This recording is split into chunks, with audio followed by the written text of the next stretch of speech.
कितने लोगों का आ रहा हाथ उठाओ।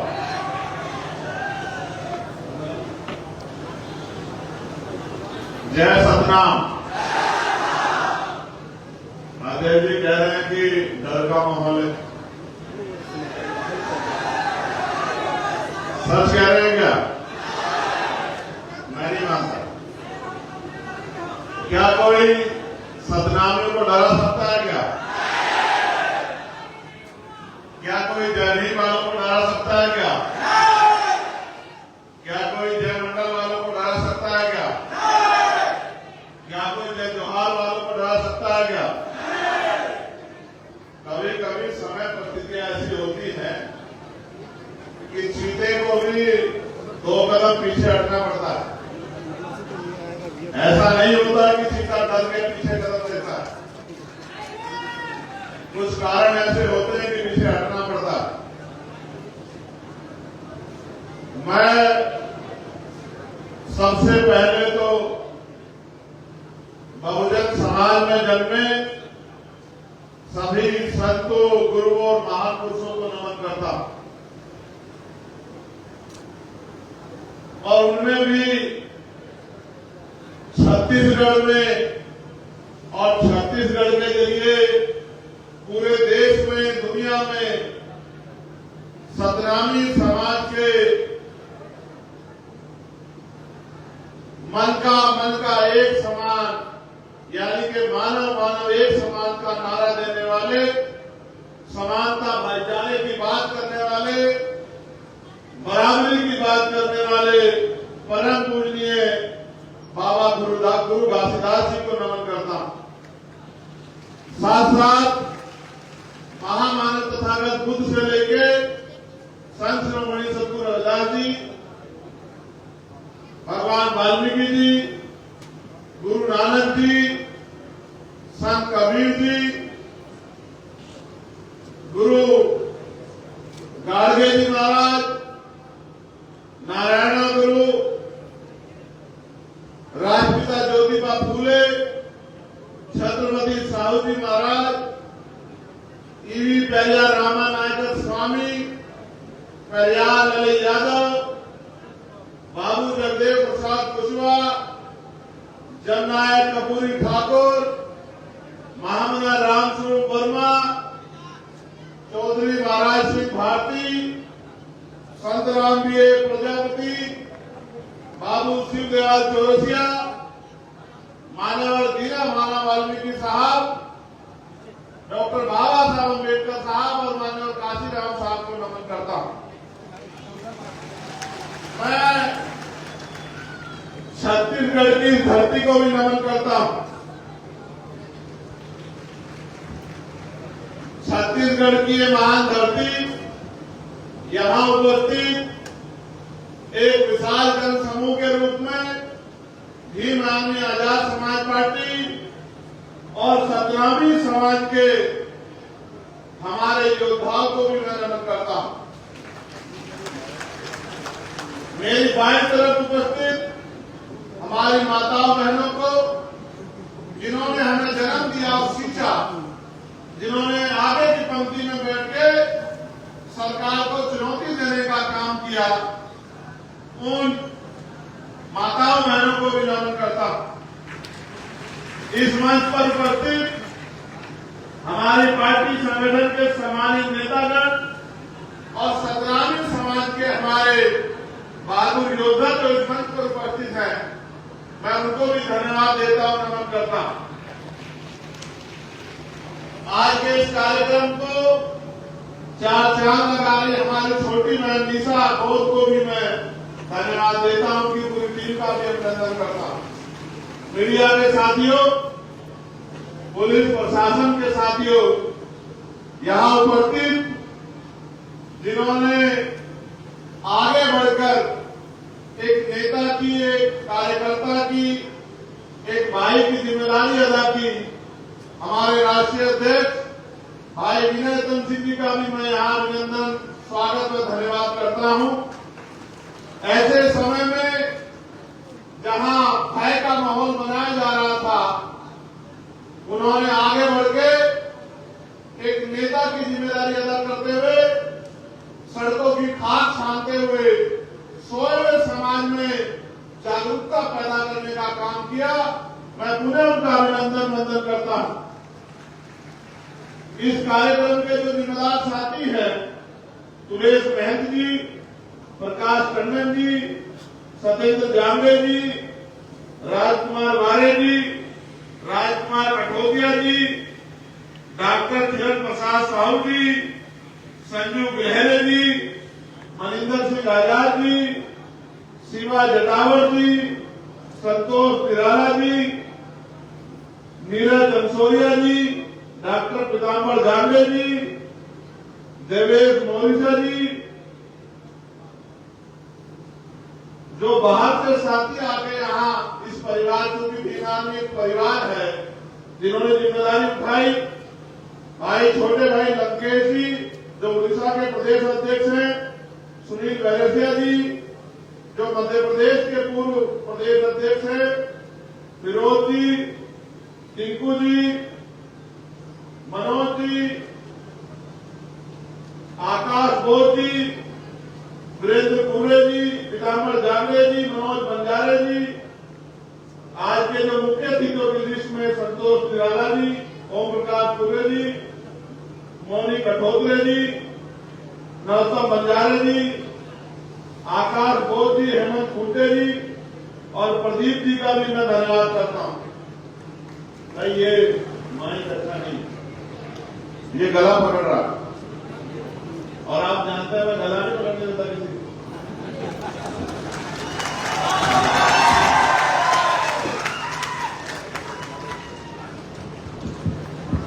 नहीं बढ़ गया।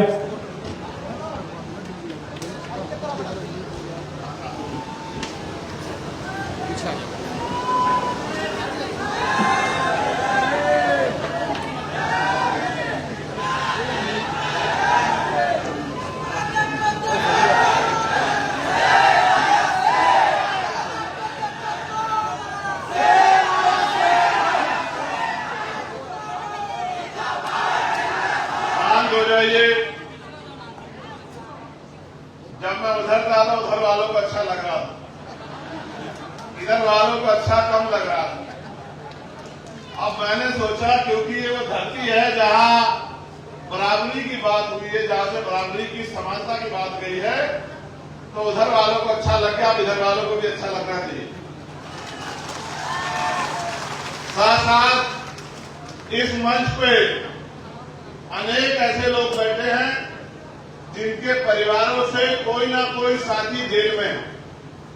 किसी का पति है, किसी का भाई है, किसी का बेटा है, किसी के पिता है, और भी जो है तमाम तरह के रिश्तों में जो जो लोग बंधे होते हैं, उस तरह का पूरा परिवार इस मंच पर मौजूद है। जो साथी हमारे जेल में है, मैं उनके प्रति भी अपना सम्मान प्रकट करता हूं।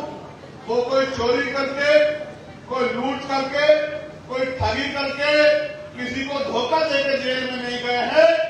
उनको साजिश करके और सतनामी समाज के सम्मान की रक्षा करने की जो लड़ाई उन्होंने लड़ी है, उनका मनोबल तोड़ने के लिए, और जैसा मैंने पिछली बार भी कहा था कि उनको डराने की नीयत से जेल भेजा गया है। क्रांतिकारियों के लिए जेल गहना होती है, क्रांतिकारी जेल में डरते नहीं है। मैं धन्यवाद दूंगा छत्तीसगढ़ की सरकार का माननीय अध्यक्ष जी, उन्होंने जो किया है, आने वाले 1 साल बाद उनको पता लगेगा। जो लोग जेल काट के आएंगे उनको डराने वाला कोई नहीं होगा। मेरी बात को आप याद रखना। हमारे लोगों में मुकदमे और जेल का डर होता है। ये मुकदमे और जेलों का डर निकालने का काम जो इस सरकार ने किया है, मैं गारंटी से कहता हूं, एक तो भीम आर्मी का नौजवान, सतनामी समाज का नौजवान योद्धा पहले फौलाद है, और अब जब वो जेल काट के आएगा और जेल को देख के आएगा कि जेल कुछ होती नहीं है, जेल में इंसान ही रहते हैं, और वो जेल से जो दर्द लेके आएगा, मैं गारंटी से कहता हूं कि वो एक दिन भी प्रदेश में आएगा कि आज जो लोग जेलों में हैं और यहाँ मंचों में बैठे हैं, मैं गारंटी देता हूं कि यही लोग छत्तीसगढ़ की सरकार चला रहे होंगे। मेरी बात को आप याद रखें। ये क्रांति का रथ है, ये क्रांति का पथ है, ये रुकने वाला नहीं है, ये लगातार बढ़ता जाएगा। जो लोग जेल काट के आए हैं वो और तेजी से काम करेंगे, समाज को जागरूक करेंगे, भाईचारा पैदा करेंगे, एकता बनाएंगे, राजनीतिक शक्ति को समझेंगे कि राजनीतिक शक्ति क्या है। इसका एहसास मुझे 2017 में हुआ था, जब मैं निर्दोष था, मुझे जेल भेजा गया। मैं निर्दोष होते हुए मेरे ऊपर जब बेल मिल गई, राशुका लगा दी गई, और तो और बीमार होने पे मेरा इलाज नहीं होने दिया गया, मेरे परिवार से मुझे मिलने से दूर कर दिया गया। जो भाई मेरे साथ जेल में गए थे उनको पीटा गया, किसी को करंट लगाया गया, किसी की खाल उतार ली गई। लेकिन हुआ क्या आपको पता है? उत्तर प्रदेश की सरकार को लगता था कि ये लोग डर जाएंगे, लेकिन हुआ क्या? हुआ ये कि जिनको डराने के लिए जेल में भेजा गया था, आज उनके नाम से सरकारें डरती है। ये हुआ है। आपको क्या लगता है मुख्यमंत्री जी, आप सरकार का मोहरा बन के सरकार के आदेश में हमारे लोगों को जेल भेजोगे? आपकी पुलिस उनको पीटने का काम करेगी, गृह मंत्री जी साजिश करेंगे और हम लोगों को समझ नहीं आएगा। ऐसा नहीं है। आप भी रोटी खाते हैं, हम भी रोटी खाते हैं। फर्क इतना है कि हम संघर्ष करके मेहनत करके खाते हैं और आप हमारे लिए टैक्स से तनख्वाह लेके खाते हैं। ये फर्क है कि हम मेहनत का खाते हैं, पसीने का खाते हैं, संघर्ष करके खाते हैं। गरीबी, भूखमरी, बेबसी, लाचारी से लड़के अपने पेट को पालते हैं और आप हमारी तनख्वाह पे पलते हो। अगर हम टैक्स न दे तो आपको तनख्वाह भी नहीं मिलेगी, सुविधाएं तो बहुत दूर की बात है। मैं वो जो मांगे रखी गई हैं उनको पढ़ना चाहता हूं। उनके बाद जो ज्ञापन दिया जाएगा उस ज्ञापन को भी आपके बीच में रखूंगा और फिर एक वचन आपको दूंगा और ये भी आपको विश्वास दिलाता हूं, अगर उस वचन को पूरा ना कर सका तो छत्तीसगढ़ के लोगों को शकल नहीं दिखाऊंगा, कभी छत्तीसगढ़ में पैर नहीं रखूंगा।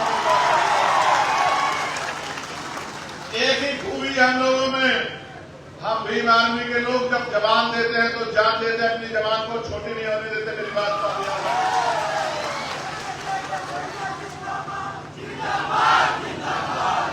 आप जानते हैं इस अन्याय जुल्म के बाद भीम आर्मी के हमारे राष्ट्रीय अध्यक्ष जी ने मोर्चा लिया, सामाजिक न्याय यात्रा शुरू की।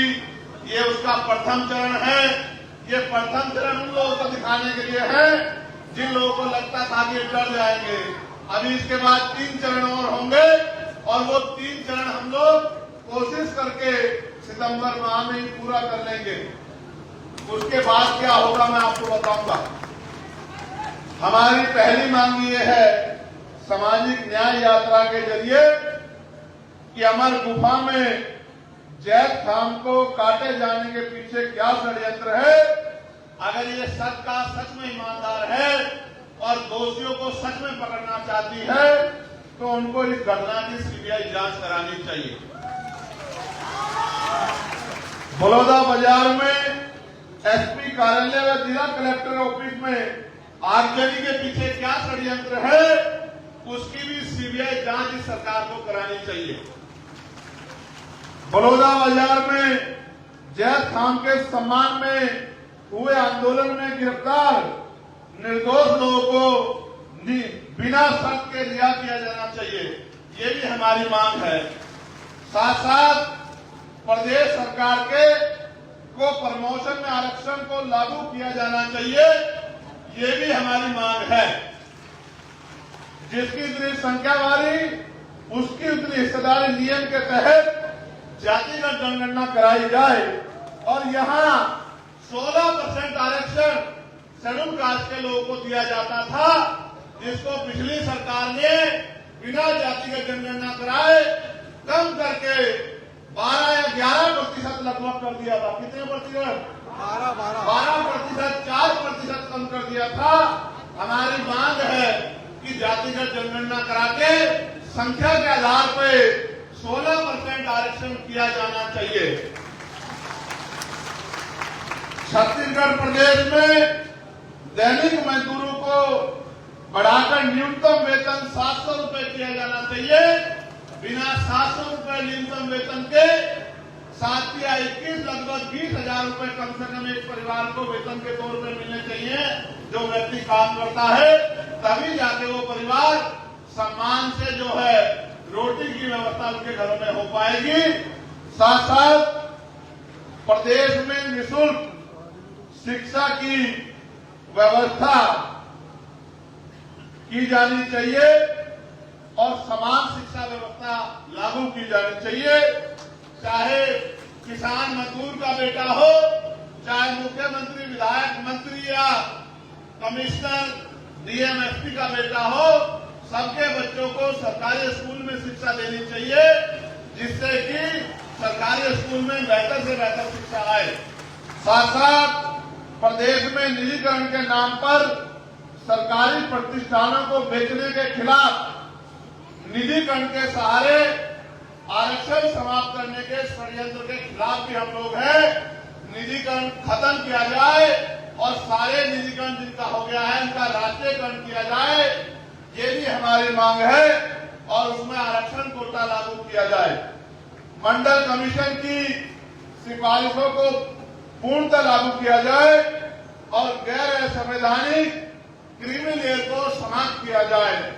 साथ साथ प्रदेश में अल्पसंख्यकों के ऊपर और अल्पसंख्यकों में भी मुसलमानों और आदिवासियों के ऊपर जो मॉब लिंचिंग की जा रही है, या जिस तरह से अन्य प्रदेशों में भी बुलडोजर चलाकर उनको आर्थिक नुकसान और उनको डराया जा रहा है, ये बुलडोजर प्रणाली को भी पूर्ण रूप से खत्म किया जाना चाहिए, ये भी हमारी मांग है।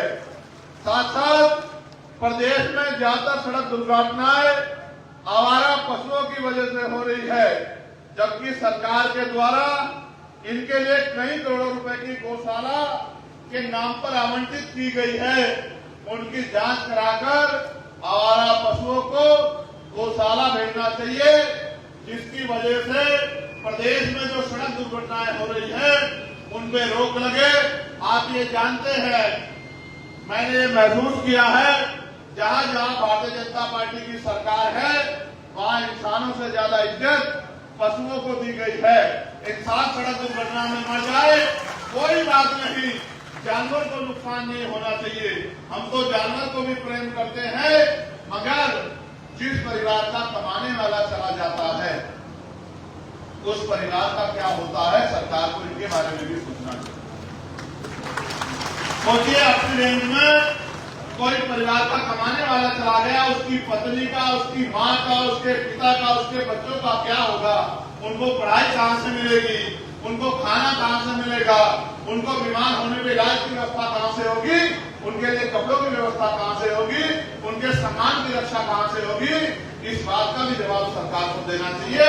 तो पशुओं से प्रेम करें, अच्छी बात है, लेकिन इंसानों से भी प्रेम करना चाहिए, ऐसी मेरी मांग है। साथ साथ गरीबी रेखा से नीचे जीवन यापन करने वालों को जीएसटी से मुक्त करना चाहिए। साथ साथ SC/ST के सर्टिफिकेट पर, देखो मेरी बात सुनो, जातिवाद तो दूर नहीं हुआ, छुआछूत तो दूर नहीं हुआ, इतने बड़े बड़े आंदोलन चले, 17वें आंदोलन, फिर भी जातिवाद छुआछूत है। लेकिन छत्तीसगढ़ में भी और देश भर में भी बहुत सारे लोग SC/ST का सर्टिफिकेट बनवा के सामान्य जाति के लोग और SC/ST के नाम पे नौकरी करते हैं। इसका भंडाफोड़ भी छत्तीसगढ़ में हुआ था और हमारे जो नौजवान साथियों ने नगर होके प्रदर्शन करके सरकार के मुंह पे काली पोतने का काम किया था। सरकार को इसकी जांच कराई जानी चाहिए। अभी तक आरक्षण का कोटा पूरा नहीं हुआ और आरक्षण में इस तरह की चोरियां भी चल रही हैं। साथ साथ हमारे जो साथी आंदोलन को गति देने का काम कर रहे हैं, उससे पहले यहां 1950 से पूर्व शासकीय दस्तावेज मांगे जाने को निरस्त करवाने के बाबत जो है, यानी कि महाराष्ट्र के जो महासमाज के लोग इधर आ गए हैं उनको SC ST का सर्टिफिकेट, SC का सर्टिफिकेट नहीं मिलता है। उनको 1950 से पहला सर्टिफिकेट मांगा जाता है, शासकीय कागज मांगे जाते हैं। उन्होंने भी ज्ञापन दिया है कि हमें SC का सर्टिफिकेट मिलना चाहिए। एक बात मुझे मीडिया के माध्यम से जरूर कहनी है, हमारे नेता यहाँ मौजूद है, मैं वचन देकर कह रहा हूं, जिन लोगों ने सरकार का मुकाबला करके इस समाज पे जो जुल्म हो रहा था सतनामी समाज पे, उसको रोकने के लिए आंदोलन को गति देने का काम किया, अपनी जान की परवाह न करते हुए आंदोलन को आगे बढ़ाने का काम किया। आज पुलिस के लोग आंदोलन से डरकर उनको डराने का काम करते हैं, उनकी जांच कराने का काम करते हैं। मैं सरकार को भी और पुलिस और प्रशासन को भी ये कहना चाहता हूं, सरकारें आती जाती रहती हैं, ऐसा ना हो, ऐसा ना हो कि कमजोर वर्गों के लोगों के हाथों में ताकत आ जाए। कानून सबूत करो, संवैधानिक व्यवस्था के अनुरूप करो, कोई बात नहीं, वरना मेरा ये संदेश याद रखना कि रिटायरमेंट के बाद भी जांच होती है, मेरी बात को आप याद रखना।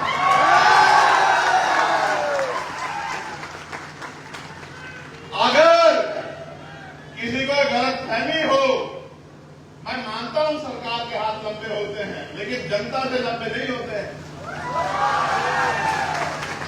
ऐसा ना हो, अगर रिटायर हो जाओ तो भी फाइलें खुलवा के तुम्हारी जांच करानी पड़े और मुकदमे लिख के तुम्हें जेलों में ठुसवाना पड़े। मेरी बात को याद रखना, मेरा नाम आजाद है।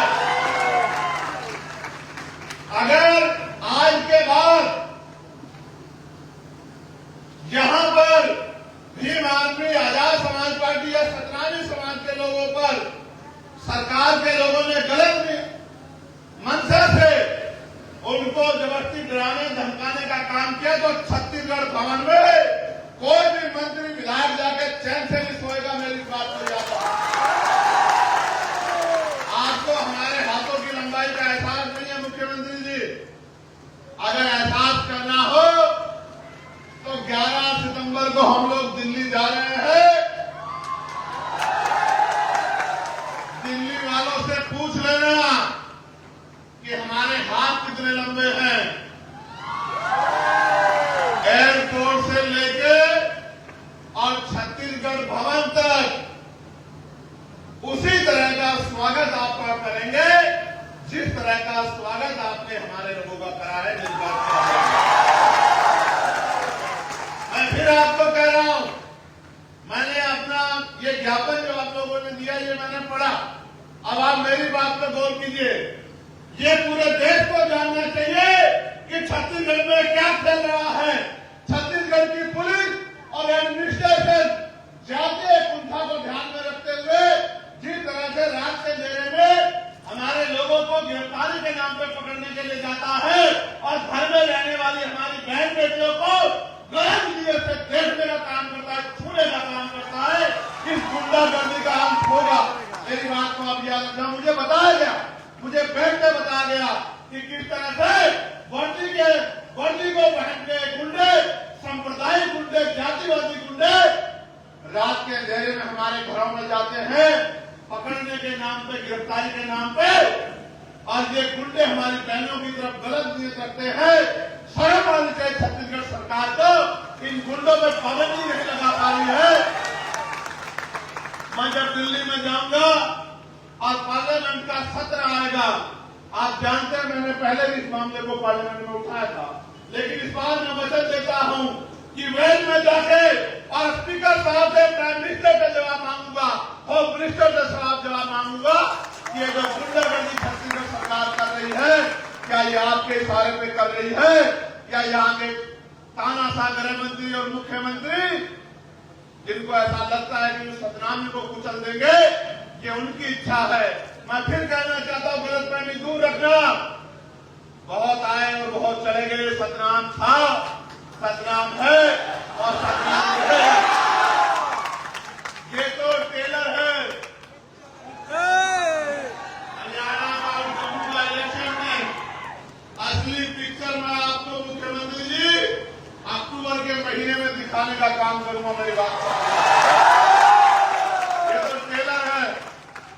बार जिस काम को राष्ट्रीय जगी ने आगे बढ़ाया है, मैं छत्तीसगढ़ की गली गली जाके यहाँ सोए हुए समाज में भाईचारा पैदा करने का और टूटे फूटे अपने घरों में रह के इस आंदोलन को गति देने का काम करूंगा। मैं इस बात का आपको वचन देता हूं।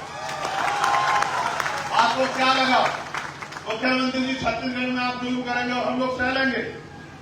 लंबे समय से ये सह के आए हैं, लेकिन अब समय बदल गया। अब वो समय नहीं रहा। अब इस समाज की लड़ाई लड़ने की बागडोर नौजवानों ने अपने हाथ में ली। और आप जानते हो मुख्यमंत्री जी कि संघर्षों के साए में घनघोर जवानी पलती है और प्यार उधर झुक जाता है जिस ओर जवानी चलती है। आपको क्या लगता है कि आप जवानों को गिरफ्तार कर लोगे? आपको शायद याद नहीं पता है कि युवा और वायु को कोई कैद नहीं कर सकता है। आज मैं अपने छत्तीसगढ़ के नौजवानों से कहना चाहता हूं, कमर कस लो नौजवान साथियों। आदमी एक बार पैदा होता है, एक बार मरता है। दुनिया उसको इसलिए याद रखती है उसने किया क्या था। बाबा साहब को भी एक बार जीवन मिला, हमारे नेता मनोहर काशीराम साहब को भी एक बार जीवन मिला, हमारे गुरु घासीदास जी को भी एक बार जीवन जिया। लेकिन वो अमर इसलिए है क्योंकि उन्होंने अपना पूरा जीवन हमारे लिए जिया। हमें भी अपने पूरे जीवन को अपने समाज के लिए, बहुजन समाज के लिए, कमजोर वर्गों के लिए, दलितों, पिछड़ों, आदिवासियों, मुसलमानों, गरीबों, अन्य धार्मिक अल्पसंख्यकों के लिए जीना है। हमें महिलाओं के लिए जीना है, हमें बेटियों की रक्षा के लिए जीना है, हमें किसान मजदूरों के लिए जीना है। अगर हम अपने जीते जी इस जुल्म को नहीं रोक पाए तो हमारे जीवन का कोई फायदा नहीं, हमने और जानवर में कोई फर्क नहीं। आज भी गिरफ्तारियां हो रही हैं, आज भी सत्ता का घमंड नहीं टूटा। और आप ये जानते हैं सत्ता और विपक्ष मिलकर किस तरह सतराज को कुचलने का काम कर रहा है। कोई बात छिपी भी नहीं है, कोई बात पर्दे के पीछे नहीं। इनका जो गठजोड़ है वो दिख रहा है कि किस तरह से जुल्म हो रहा है और ये चैन से पढ़ के सो रहे। मैं आपको आगाह करना चाहता हूं, सियार की खाल में छिपे भेड़ियों को पहचान लो। अगर ये वोट तो लेने हमसे आते हैं, हमारी बस्तियों में आते हैं आरक्षण के नाम पे, संविधान के नाम पे, लेकिन जब सतनाम में भी खाल पीती जाती है और उनको जानवरों की तरफ पीटा जाता है तो ये एसी के कमरों में चद्दर तान के पड़ के आराम से सोते हैं। भेड़ियों को पहचान लो, मेरी बात को आप याद रखना। यहाँ जब ये आंदोलन शुरू हुआ तो इसका भी विरोध किया गया। आप ये बताओ, आप तमाम लोग बताओ, अपने दिल पे हाथ रख के गवाही को बताओ, ये आंदोलन जरूरी था या नहीं था? बताओ। तो जो लोग इसका विरोध किए वो आपके अपने थे या आपको कुचलने वाले थे? बताओ। क्या ऐसे लोगों का साथ देना चाहिए? मैं ठेकेदारों को भी कहना चाहता हूं, जो समाज की ठेकेदारी कर रहे हैं उनको भी कहना चाहता हूं। मैं उन ठेकेदारों को भी चैलेंज करना चाहता हूं, ठेकेदारों को भी आगाह करना चाहता हूं। अब युवा पढ़ने लगा है, अब वो देश दुनिया को समझने लगा है, अब वो दो दुश्मन को समझ लगा। ज्यादा दिन ठेकेदारी नहीं चलने वाली नहीं, मेरी बात को आप याद रखें। ना ही ठेकेदारी चलेगी और ना ही ठेकेदार बचेगा।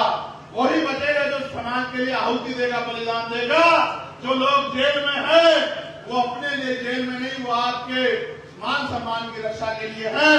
जब वो जेल से बाहर आएंगे मैं भी आपके बीच में होऊंगा।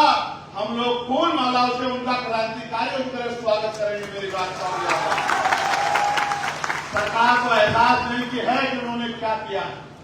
सम्मानित साथियों, सितंबर तक चुनाव है।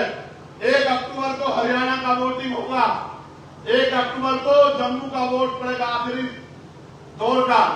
मैं आपको विश्वास दिलाता हूं, पार्लियामेंट चलने के 15 दिन बाद तक अगर हमारे लोग बाहर नहीं आए तो मैं आपको वचन देकर कहता हूं कि मैं छत्तीसगढ़ में पैर नहीं रखूंगा। इस बात की आपको गारंटी देता हूं। कुछ भी करना पड़े, कोई भी कीमत चुकानी पड़े, सड़कों पे आंदोलन हो, आमरण अनशन हो जाए, जान चली जाए, लेकिन छत्तीसगढ़ के भाइयों को हम लोग अकेला नहीं छोड़ेंगे। मेरी बात को आप याद रखें। मैं माननीय अध्यक्ष जी से भी कहूंगा, भीम आर्मी का उद्गम ही, भीम आर्मी का निर्माण इसलिए किया गया था कि समाज में होने वाले जुल्म को हम लोगों को रोकना है। आज अगर सबसे ज्यादा जुल्म कहीं हो रहा है तो छत्तीसगढ़ में हो रहा है। मैं माननीय अध्यक्ष जी को कहना चाहता हूं, अपने क्षेत्र के पूरे स्टेट की राजनीति हमारे लिए बाद में है, पहले समाज है, पहले हमारे लोग हैं, पहले हमारी बहन बेटियों की इज्जत है।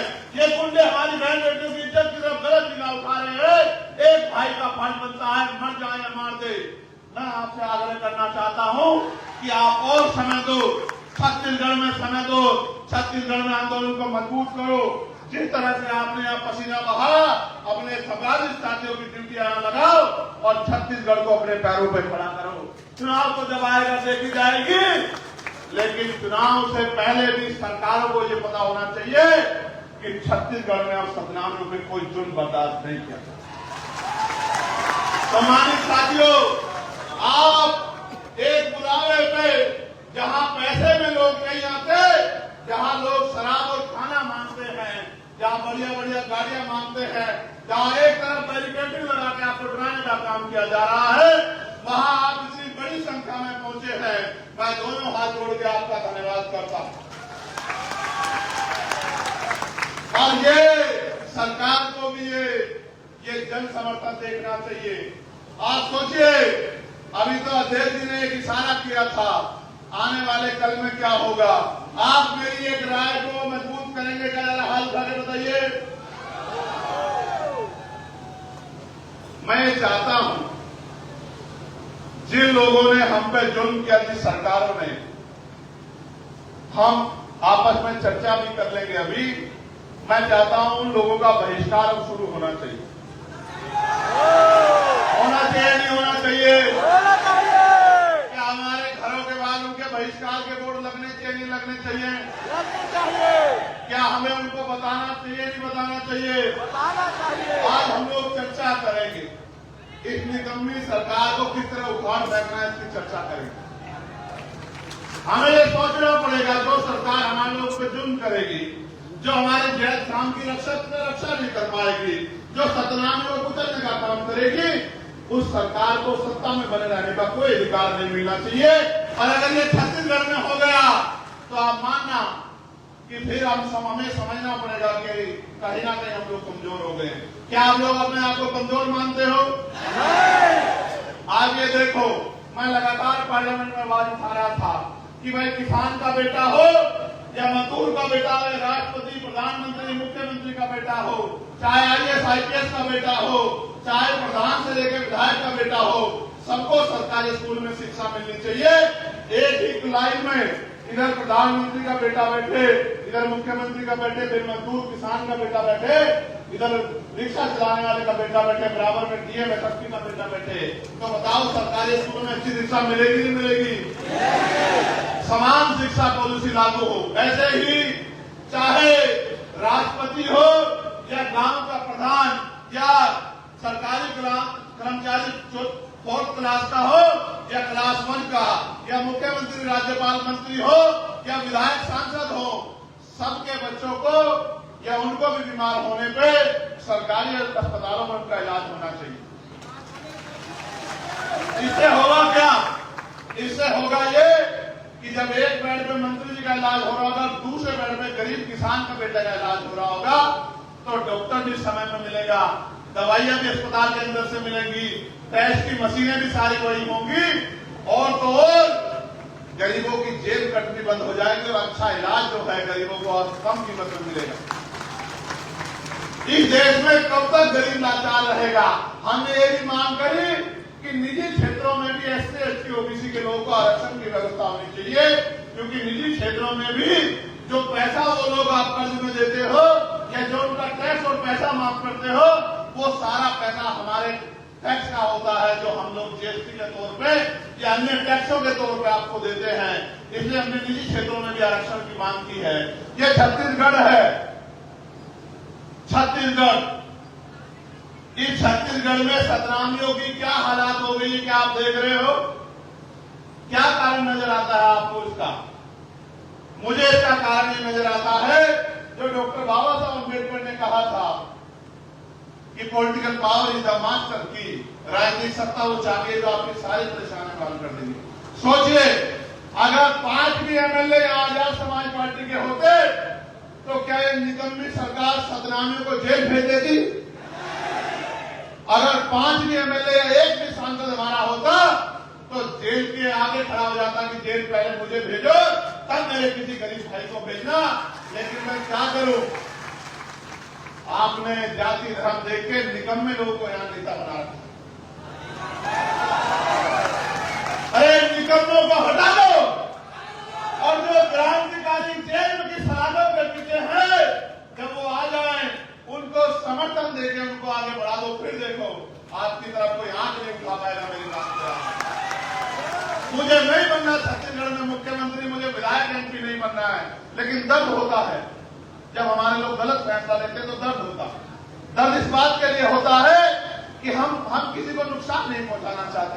हम सामाजिक न्याय को मानने वाले लोग हैं, हम भाईचारे को, मानव को एक समान मानने वाले लोग हैं। लेकिन हमारे लोगों के साथ इस तरह का जुल्म हुआ और पिछले 3 महीने में जो अन्याय यहाँ हुआ, वो अन्याय 7 पीढ़ियों दर पीढ़ी हम लोग भूल नहीं पाएंगे। क्या आप भूल सकते हो जुल्म को? मैंने वो वीडियो देखी, मैंने जब जूते से यहाँ के पुलिस के कर्मचारी मेरे भाइयों को पीट रहे हैं, लाठियों से पीट रहे हैं, घरों से पशुओं की तरह खींच के लाके गाड़ियों में डाल दे रहे हैं। माए रो रही है, बच्चे रो रहे हैं, बहनें रो रही हैं, बेटियां रो रही हैं, लेकिन निकम्मी सरकार सदनामियों के ऊपर होने वाले दमन पे हंस रही है, खिलखिला के हंस रही है। जी तो बहुत कुछ करता है और आप जानते हो मेरी आदत को, बहुत कुछ जी करता है, लेकिन मैं आपसे कहना चाहता हूं संवैधानिक रहो। संवैधानिक रास्ते से ही हम लोग आगे बढ़ेंगे और मेरा विश्वास है कि आप मेरी इस बात को समझोगे। मैं आपके मन को जानता हूं, मैं आपको एक इशारा कर दूं तो पता नहीं क्या से क्या हो सकता। मैं जानता हूं आपकी शक्ति, मैं जानता हूं कि छत्तीसगढ़ बंद हो जाएगा। मैं आपकी ताकत को जानता हूं, मैं सतनामियों के झंडे की ताकत को समझता हूं। मगर मैं ये भी बताना चाहता हूं कि हमें अपने गुरुओं के रास्ते पे चलना, हमें अहिंसा के रास्ते पे चलना, हमें सत्य के साथ संघर्ष के रास्ते पे चलना है और हमें दमन का जवाब गुस्से से नहीं देना, प्यार से देना। मैं आपके गुस्से को समझता हूं, आपके गुस्से जाके सब खत्म हो जाएगा, लेकिन मैं आपसे चाहता हूं कि आप अपने गुस्से को अपनी शक्ति बनाओ, अपनी ताकत बनाओ। जो जुल्म आप पे हुआ है, जुल्म को भूलो मत। इस जुल्म को यहां भी याद रखो, मगर यहां भी याद रखो कि जब आपको दमन किया जा रहा था, जब आपको मारा जा रहा था, जब आपको कुचला जा रहा था, कौन आपके साथ खड़ा था, कौन आपका मजाक बना था, ये भी आपको याद रखना चाहिए। इसलिए मैं आपसे अपील करता हूं, मैं आपसे वादा करता हूं, 1 महीने में ये हरियाणा का, जम्मू का चुनाव खत्म हो जाएगा। भाइयों, मेरे कंधों पर जिम्मेदारी है, अगर मैं वहां काम नहीं करूंगा तो इस तरह का जुल्म हरियाणा में भी होगा, जम्मू में भी होगा। मेरे कंधों पर जिम्मेदारी है कि मैं वहां राजनीतिक शक्ति का निर्माण कर लूं, आपके संरक्षण के लिए, आपके लिए संघर्ष करने के लिए, आपकी आवाज उठाने के लिए।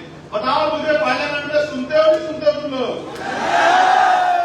बताओ सबसे मजबूत है नहीं आपकी आवाज? बताओ। जब आपका भाई बोलता है तो आनंद आता है नहीं आता है? अब सोचो अगर ऐसे ही लोग आपकी असेंबली में, विधानसभा में चले गए।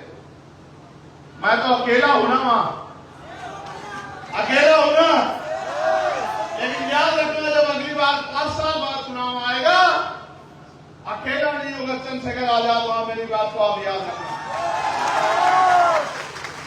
और जिस दिन मेरे जैसे 50 लोग वहां होंगे, उस दिन आप देखना आपका हाथ नहीं फैलेगा किसी के आगे। किसी गरीब की बेटी पे जुल्म नहीं होगा, किसी को भूखे पेट सोना नहीं पड़ेगा, नौजवान का हाथ रोजगार के लिए फैला नहीं होगा, उसके हाथ में रोजगार होगा, मां बहनों का घर तक रोजगार पहुंचेगा, बेटियों का सम्मान होगा, किसानों को उनकी फसल के दाम मिलेंगे, न्यूनतम वेतन 1000 रुपए होगा, गरीबों की जिंदगी में खुशहाली आएगी। लेकिन हम उसके लिए संघर्ष कर रहे हैं। लेकिन आज जो लड़ाई है वो सम्मान की है। मैं आपसे कहना चाहता हूं, माननीय अध्यक्ष जी अगर आदेश करें तो 1 अक्टूबर के बाद ही हम लोग एक हफ्ते के अंदर ही छत्तीसगढ़ भवन का जोरदार घेराव करेंगे। हम छत्तीसगढ़ भवन की दीवारों को हिला देंगे अपनी गूंज से कि जब तक यहां जुल्म करने वाले वो हाथ चुप नहीं हो जाते और हमारे लोगों को रिहा नहीं कर दिया जाता, हम चैन से नहीं बैठेंगे। आप लोग तैयार हो? आगे सामाजिक न्याय यात्रा में सड़कों पर जाकर अपनी आवाज को बुलंद करने के लिए तैयार हो? सोए हुए समाज को जगाने के लिए तैयार हो? मैं आपको विश्वास दिलाता हूं, जितने दिन हमारे लोग अंदर हो रह चुके हैं, अब आगे उतने दिन हमारे लोग अंदर नहीं रह पाएंगे। मेरी बात को आप याद रखना। अब आर पार की लड़ाई हो गई है, बहुत हो गया। रायपुर अब लड़ाई आ गई है और मैं 11 तारीख को जो हमारा आंदोलन है, हमारी रैली है दिल्ली में, उस रैली में भी इस मामले को बड़े पैमाने पर हम लोग उठाने का काम करेंगे। मैं आपसे भी आग्रह करूंगा कि आप लोग भी 11 तारीख को दिल्ली आना। अभी से ट्रेन के टिकट खरीद लेना, बाद में सरकारें ट्रेन कैंसिल कर देंगे। आपको बताया 19 ट्रेन कैंसिल की, आपको बताया कि 19 ट्रेन कैंसिल की है, तो एक दिन पहले आ जाना। हम तो किसान तो मेरे लोग हैं, रूखी सूखी खाकर भी आत्म सम्मान की लड़ाई लड़ते हैं। मैं आपसे आग्रह करूंगा, यहाँ के नौजवान साथी एक बड़ी तादाद में दिल्ली जरूर पहुंचे, जो दिल्ली में बैठे लोगों को भी आपके दर्द का एहसास है। मैं मीडिया के माध्यम से मुख्यमंत्री से पूछना चाहता हूं, ये जो आपकी पुलिस जातीय मानसिकता से, सामंती मानसिकता से सतनामियों के घरों में घुस के गिरफ्तारी के नाम पे हमारी बच्चियों को जो गलत मंशा से, गलत दृष्टि से जो ये अपमान करने का काम कर रही है, क्या इसका जवाब आप दे सकते हैं? आप बेटी बचाओ बेटी पढ़ाओ की बात करते हैं। राष्ट्रपति जी ने भी कहा कि बंगाल में बहुत जुल्म हो रहा है, निःशब्द असहनीय। आज कल ही उपराष्ट्रपति जी ने भी लेटर लिखा, लेकिन ये जो नंगा नाच आपकी सरकार में छत्तीसगढ़ में हो रहा है, ये नहीं दिख रहा है सरकार को। ये राष्ट्रपति जी को, उपराष्ट्रपति जी को, प्रधानमंत्री, गृह मंत्री जी को उत्तर ये छत्तीसगढ़ की सरकार का ये गुंडा राज नहीं दिख रहा है। मैं आपको चैलेंज करके कहता हूं, ज्यादा दिन सतनामियों का सामना सरकार नहीं कर पाएगी। मैं अब जब भी दिल्ली में बैठूंगा तो देश को बताऊंगा कि किस तरह का जुल्म जो है वहां यहाँ की सरकार कर रही है। मैं बताऊंगा किस तरह से हमारी बहन बेटियों का अपमान पुलिस कर रही है, और पुलिस अपने आप नहीं कर रही, सरकार के इशारे पे कर रही है। ये बर्दाश्त नहीं किया जा सकता।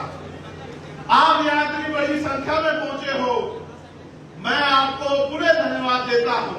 जो परिवार यहाँ उपस्थित है, जिनके बच्चे जेल काट रहे हैं, मैं उन बहनों से भी कहूंगा कि वो मंच पे सामने है परिवार, जिनके परिवार से बेटा बेटी पति भाई जो तमाम लोग जेल काट रहे हैं, उनको यहाँ सामने आना चाहिए। समाज को देखना चाहिए कि क्रांतिकारियों के परिवार कैसे होते हैं, संघर्ष के परिवार कैसे होते हैं, बलिदानियों के परिवार कैसे होते हैं। इन परिवारों को यहाँ क्रमबद्ध खड़े हो जाइए। इन परिवारों को आपको देखना चाहिए, धरना सेठ नहीं है ये। आ जाओ ऊपर, आ जाओ, जो वहां पर परिवार उनका वो सामने आ जाओ, उनको व्यवस्था कराओ ऊपर बुलाने की, जो परिवार के लोग वहां। आप देखो ये छोटे छोटे बच्चे, ये बहने, ये बहते आंसू, ये उम्र आपसे जवाब मांगती है, पूरे देश से जवाब मांगती है, और छत्तीसगढ़ की सरकार से जवाब मांगती है कि क्या ये गुंडागर्दी स्वीकार करनी चाहिए। ये जो बच्चे, ये उन परिवारों के, निर्दोष परिवारों के बच्चे हैं जिनका जुर्म इतना था कि वो यहाँ समाज को जागरूक करने का काम कर रहे थे। क्या अपने लोगों को जागरूक करना अपराध है? अगर अपराध है तो ये अपराध को बाबा साहब ने भी किया, ये अपराध तो गुरु घासीदास जी ने भी किया, ये अपराध तो माननीय काशीराम साहब ने भी किया, और उनकी संतानें भी करती रहेंगी। मेरी बात को आप याद रखना।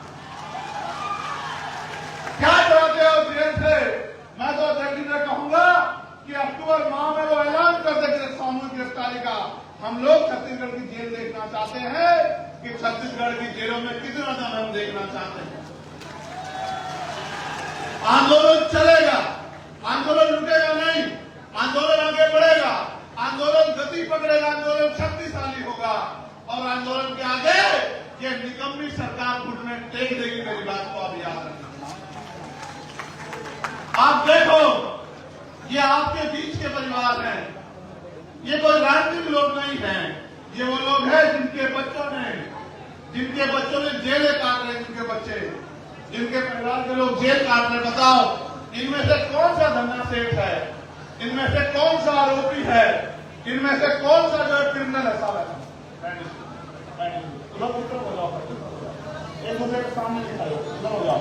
ये जो अभी आए ना बहनों खड़े रहे लोग, नौजवान लोग उधर जाओ, उधर नौजवान। आप समाज के लोग बताओ, अपने दिल पे हाथ रख के गवाही को बताओ, ये किसी उद्योगपति के परिवार के लोग हैं, किसी नेता के परिवार के लोग हैं, या गरीब आपके बीच के कमजोर नौजवानों जो समाज की लड़ाई लड़ रहे हैं उनके बच्चे? बताओ, मुझे परिवार के लोग बताओ, दोनों हाथ उठा के बताओ, ये समाज के वफादार परिवार है या ये समाज को धोखा देने वाले परिवार है? बताओ, क्या इन परिवारों का सम्मान होना चाहिए, नहीं होना चाहिए? जब तक हम क्रांतिकारियों का सम्मान नहीं करेंगे, बलिदानियों का सम्मान नहीं करेंगे, तो हमारे बीच से जो क्रांतिकारी बलिदानी जन्म नहीं लेगा। मैं इन परिवारों को दोनों हाथ जोड़ के नमन करता हूं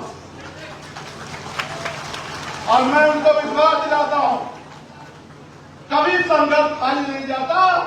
आज जो हमारे भाई जेल काट रहे हैं, कल ये समाज उनको इतना सम्मान देगा कि वो MP MLA बन के यहां रायपुर में इनके अधिकारों के लिए लड़ेंगे। मेरी बात को आप याद रखें। जिस दिन वो दिन आएगा तो आपको एहसास होगा कि समाज भूलता नहीं। क्या समाज इनको भूल जाएगा? नहीं भूलेगा समाज। और मैं नरोत्तम, मेरे छोटे भाई नरोत्तम, ओम प्रकाश, मनोज, मैं इन सब के लिए जो आप काम कर रहे हैं, तमाम साथियों के लिए मैं उनको कहना चाहता हूं, घबराए नहीं, बिल्कुल ना घबराए। ये सरकार आपका मनोबल तोड़ने के लिए आपको डराने काम करेगी, डरना नहीं है। एक दिन वो आएगा कि आप सरकार होंगे और ये लोग ऐसे बहुत दूर कहीं कुर्सियों से गिरा खड़े होंगे। मेरी बात पे याद रखना। गुंडागर्दी कभी नहीं चलती, दमन कभी नहीं चलता। हम तो वो लोग हैं जिन्होंने पानी के पीने के लिए संघर्ष किया। मैं आपसे पूछना चाहता हूं, डर तो नहीं रहे? आपको कोई भय तो नहीं है? अगर आप डर गए, भय लिया आपने, तो उन क्रांतिकारियों को तकलीफ होगी। आप देखना, जिस दिन वो क्रांतिकारी बाहर आएंगे, एक अलग ऊर्जा जो है उनके त्याग तपस्या से छत्तीसगढ़ में पैदा हो जाएगी। आपकी बात किया और फिर मैं आपसे कहता हूं, आपका बलिदान ही छत्तीसगढ़ को पैरों पर खड़ा होगा। आजादी की कीमत चुकानी पड़ती है। आजादी मुफ्त में नहीं मिलती है, अधिकार मुफ्त में नहीं मिलते, उसकी कीमत चुकानी पड़ती है। बाबा साहब अम्बेडकर ने अपने 4 बच्चे कुर्बान किए हैं। आज आपका परिवार भी उसी श्रेणी में जा रहा है जिस श्रेणी में संघर्ष के आप समाज को फल मिला। मैं आपका धन्यवाद करता हूं और ये इतना बड़ा जन समूह यहां बैठा है, मैं इनका भी धन्यवाद करता हूं, मीडिया के भाइयों का भी धन्यवाद करता हूं। और मैं यहां के अधिकारी, कर्मचारी और पुलिस के साथियों से भी कहना चाहता हूं, करो जितना जुल्म कर सकते हैं। तो आपने सुना था ना, जो शहीद आजम सरदार भगत सिंह ने कहा था कि सरफरोशी की तमन्ना अब हमारे दिल में है, देखना है जोर कितना बाजू हुए कातिल में, और वक्त आने दे बता दे के तुझे है आसमां, हम अभी से क्या बताएं क्या हमारे दिल में।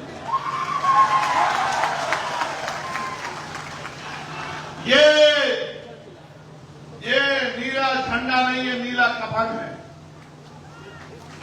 ये कफन हम लोगों ने अपने सर पे इसलिए बांधा है कि हमारे प्राण चले जाएंगे, लेकिन हम समाज पे जुल्म नहीं होने देंगे, उनके अधिकारों को छीनने नहीं देंगे। आज जब नौजवान इस नीले पट्टे को गले में पहनता है तो अपने आप में खुद को गौरवान्वित झंडा भी सफेद और नीला है। सफेद हमारे गुरु घासीदास जी का रंग और नीला हमारी क्रांति का रंग, और क्रांति और ये शांति का रंग मिलकर जो है ऐतिहासिक बदलाव छत्तीसगढ़ में करेंगे, ऐसा मेरा विश्वास है। मैं आपसे कहूंगा कि अब आप सब लोग जब जब आपको ऐलान किया जाएगा और आपको बुलाया जाएगा, जब जब सड़क पे संघर्ष होगा, जब जब सामाजिक न्याय यात्रा आपके क्षेत्रों से गुजरेगी, तो आप लोग क्रांतिकारियों का फूल मालाओं से स्वागत करोगे, ऐसा मेरा विश्वास है। बताओ, करोगे नहीं करोगे? कोई नाम पूछने लग जाएगा पुलिस का आदमी, आधार कार्ड देखने में डर तो नहीं जाओगे? पक्का? यहाँ सम्मानित अधिकारी आए होंगे, मैं राष्ट्रीय अध्यक्ष से आग्रह करूंगा, अगर वो आगे हैं तो वो ज्ञापन कृपया जो है सौंप दें। और मैं